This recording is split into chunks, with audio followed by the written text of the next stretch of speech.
பிள்ளைகளே, நாம் ஆண்டவராகிய இயேசு கிறிஸ்து உண்மையான தேவன் என்கிறதற்கு வேறு யாரும் அல்ல, இந்த உலகமே சாட்சி. காரணம் என்னவென்றால், இந்த உலகத்திலே நம்ம நாள் பார்க்கிற, வருஷத்தை பார்க்கிற எல்லாரும் நம்ம ஒருவேளை செயல்பாட்டிலே எழுதவிட்டா கூட கிமு கிபி, கிறிஸ்துவுக்கு முன் கிறிஸ்துவுக்கு பின், ஒரு மனிதனுடைய வாழ்க்கையில இந்த நாள் என்கிறது ரொம்ப முக்கியம். அது டிஜிட்டல் நம்பர் அப்படின்றது ரொம்ப முக்கியம். ஆனா இதை வைத்துதான் இந்த உலகமே இயங்குது, இதை வைத்துதான் பிசினஸ் இயங்குது, இதை வைத்துதான் மனிதர்கள் இயங்குகிறார்கள்.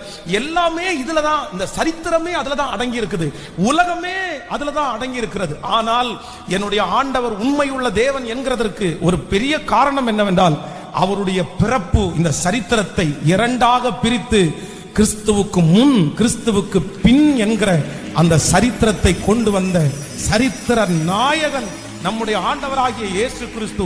இந்த உலகத்தில் இருக்கிற பல மனிதர்கள் கிறிஸ்துவனுடைய பெயரை நான் உச்சரிக்க மாட்டேன், கிறிஸ்துவனுடைய பெயரை நான் எழுத மாட்டேன், அப்படிப்பட்ட ஒரு வாயிலிருந்து என் வார்த்தை வருமானால் அன்னைக்கு என் நாவை அறுத்து போடுங்க அப்படின்னு சொன்ன ஏராளமான மக்கள் உண்டு.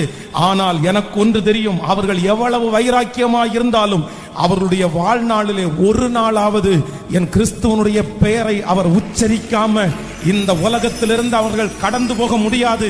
காரணம் என்னவென்றால், நான் ஆராதிக்கிற என் தேவனாகிய கர்த்தர் அவர் உண்மையுள்ளவர் மட்டுமல்ல, அவர் சரித்திரத்தையே இரண்டாக பிரித்த சரித்திர நாயகன்.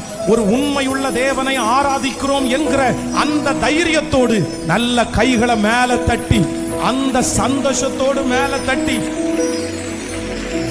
ஹalleluya.